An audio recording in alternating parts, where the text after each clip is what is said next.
Hey guys, it's MadameWario. Welcome to more Mario Party Evolution, where I analyze various Mario Party topics within the franchise. Today, I'll be covering my overall analysis of my favorite installment in the Mario Party franchise, Mario Party 1.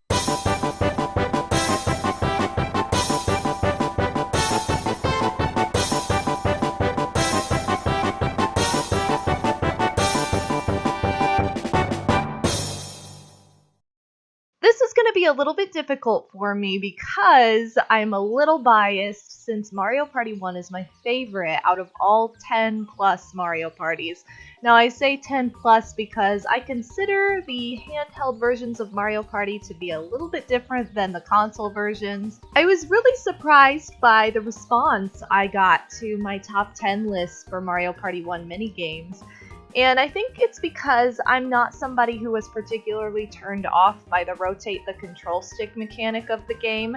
I thought it was very unique, and I love that feature particularly because it sets the game apart from the others. However, most people act like the rotate the control stick minigames are like the living demons of the Nintendo 64. I don't really see it that way. I think that's a little bit melodramatic to be like, every minigame that has the rotate control stick mechanic is the worst minigame in the game. That's just not really seeing the minigame for what it is, or what it has to offer to the game overall. Now, I know that most people declare that Mario Party 2 is their favorite Mario Party.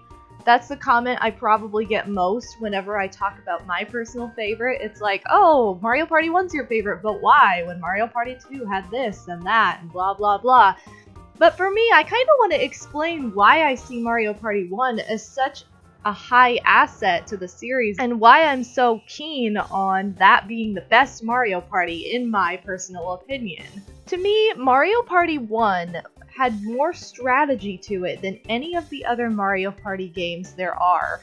As somebody who enjoys Mario Party alone as much as I enjoy playing it with other people, I think Mario Party 1 offers the biggest challenge as a lone player. The first thing that comes to mind for me are obviously the minigames, and while Mario Party 1 hosts most of my favorite minigames in the entire franchise, that's why my top 10 lists were so difficult to make, and I got a lot of backlash of people saying, how could you not include this minigame on the list? Oh my god, how could you do that? That's the best one in the game.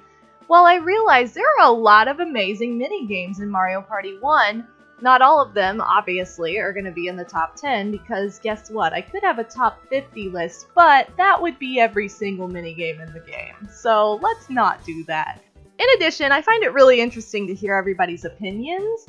And something that I want to mention and bring up is the mechanic of strategy within minigames, first of all. Now, when it comes to 4-player minigames, they're basically the same in all games, except Mario Party does have a lot of coin free-for-alls, probably more than the other games, and I really do like that. I like that you can come out on top just by your own doing if you play those minigames correctly.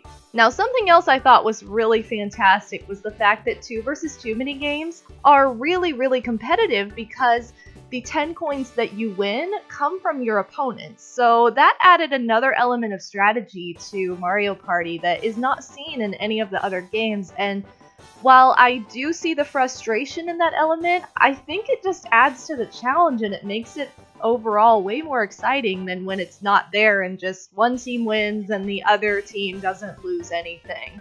I mean, no one likes to be on the losing end of any minigame, but I just think that that really made the game a little bit deeper than just, hey, these people won and these people don't get anything cool. I like that there was a challenge in, like, let me see if I can take the other team's coins. I thought that was really creative.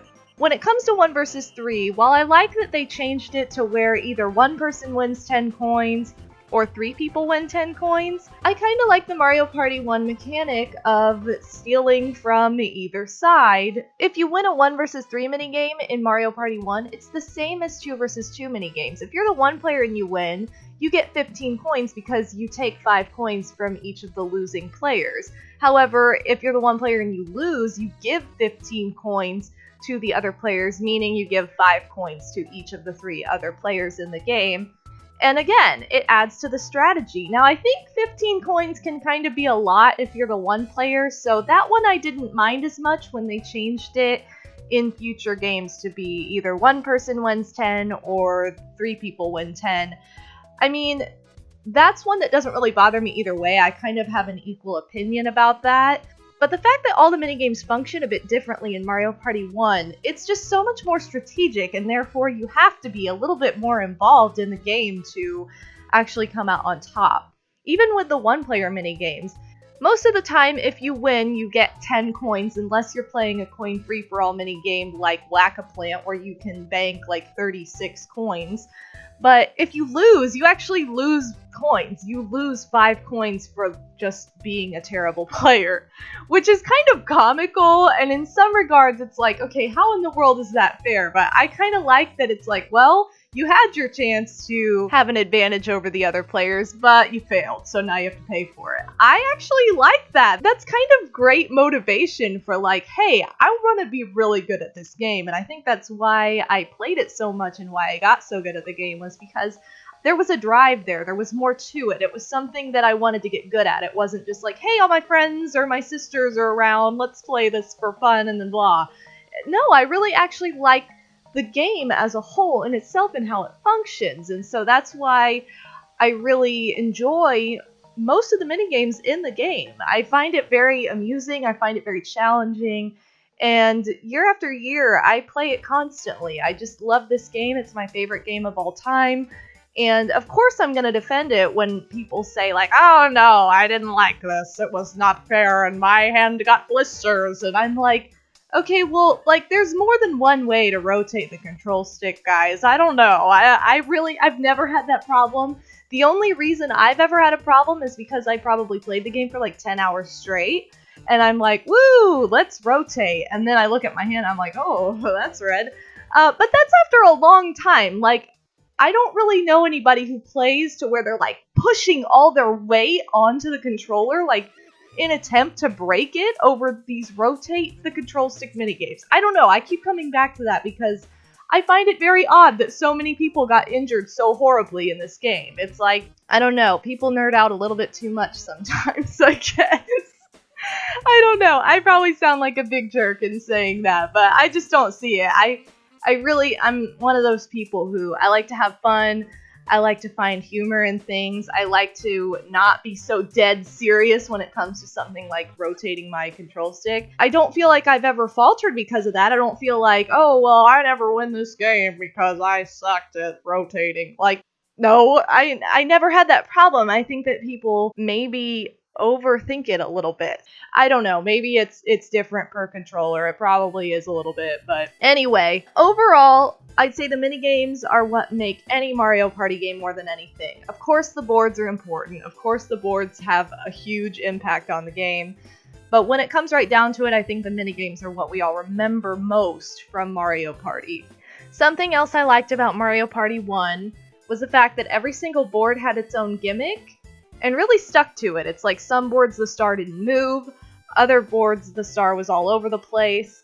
Now the star always cost the same amount, but if you ran into Bowser and you bought a star, it was always a different amount. I thought that was kind of cool depending on like the level of intensity of each board and how difficult it was.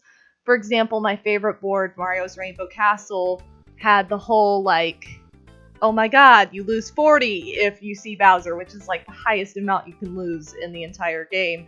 But you get 10 right away. I like that you get 10 for passing start. That was kind of a fun little mechanic thrown in for fun. I feel like coins appeared more. Like, you gained them and lost them more frequently in Mario Party 1 than in the other games. It's like, I feel in the other games, you got to make more choices. You got to control it a little bit more, which has its good sides and its bad sides, but in Mario Party 1, you really don't have much control over coins, which makes it a little bit more fair and a little bit more fun because of what a huge chance element there is in Mario Party. It's a very luck-based game in a lot of ways. Of course, skill plays into it, but at the end of the game, a lot of it comes down to luck, which I really enjoy, which is why I've never been to Vegas. Hello, I might go broke. But, you know, I want to really emphasize that for Mario Party 1. I want to defend that. Even Boo. Visiting Boo, you steal for free. You steal coins for free, and it's like, hey, if you want to be that really big jerk person that steals a star from somebody, you have to pay 50. Like, you have to pay major coinage to do that. I think that that was fantastic, and I love that when you steal coins for free, it can be a really low amount. You can steal as little as one. Like, it just depends. You really have no control over what you steal. Now, I'm not going to go over each board in its entirety and say, oh my god, this board did this board did that. I mean, if you really want to know that, you should obviously play the game and, like, see for yourself, because it's just, like I said, every board has its own mechanic and is a little bit different in its own way and in its own right. I also thought that it was very, very cool that you could take characters off of boards. Like, for example, you could take Boo off of a board to alleviate that whole strategy from the game with computers, with people, with whatever. That was something you could just erase from your board experience if you wanted to. Same thing with Koopa. If you wanted to have more of a challenge where it's like, hey, guess what? You don't get this bonus of 10 coins. You could do that. You could really manipulate the board to fit whatever you were going for, to fit the strategy that you were wanting to play in particular. And I think that's a very advanced way of creating this board game that is virtual. I mean, to be honest, Mario Party was one of the, if not the first video game that was really like a board game, like a legit board game. You sit down and play, and the whole thing happens on your TV screen. And so it was very innovative anyway, which is why the first installment was so powerful and so impactful for me. I'm somebody who's always loved board games. My favorite board game to this day is the Game of Life, and it's very, like, randomized, like lots of events, losing money, gaining money. It's the same kind of thing. That's just something I go for. So I feel like Mario Party is very well designed in that regard for being like a traditional board game. And I think that it really just added something new to the video game realm that was missing, and I love that. I love that it connected to worlds that I was already super passionate about. So that's why I defend it so heavily. That's why I love it so much. I love all the features within the game, and I mean, really, I just want to be brief. I know this isn't a super brief podcast I'm doing right now, but I want to keep it kind of overall, like, general when it comes to Mario Party 1 in this analysis. So I think I'm going to leave it at that for this one. And if you guys are interested in hearing more of my thoughts about Mario Party 1 for the things I didn't cover, like, for example, Minigame Stadium, like purchasing minigames, Minigame Island, the item shop, any of that extra stuff, go ahead and comment and let me know what you would like to hear. I am open to all suggestions. And I just really wanted to get my opinion out there, and it's kind of fun doing this series in general because it's a very opinion-based series, and it's really interesting to hear all of your opinions too. And I love that, you know, some of you, I feel like I'm like, you know, really confusing, and then other people are like, oh my gosh, I agree so much. And the same thing happens for me when I read certain comments. It's like, what? How could you ever think that? And then other comments, I'm like, yes, this person understands where I'm coming from. So it's kind of fun to see, like, all these different sides of Mario Party fandom coming out of all you pimps out there who are listening and who are watching these videos. And so I want to thank you for your input and for making this series more fun for me and just adding to it for each other as well. I love when I see you guys kind of commenting and debating to one another. That's something that I think is really, really cool that's happening in this series. So anyway, that's going to do it for my general overall analysis of Mario Party 1 for the day. If you're interested in hearing more about this game, I would be overjoyed to tell you more. I could talk about it forever. So literally anything you guys want to suggest, please let me know in the comments. And yeah, that's going to do it for this episode of Mario Party Evolution. So thank you guys so much. This has been MadameWario. Thank you for listening and for watching. And I will see you for more Mario Party Evolution next time. Peace out, pimps.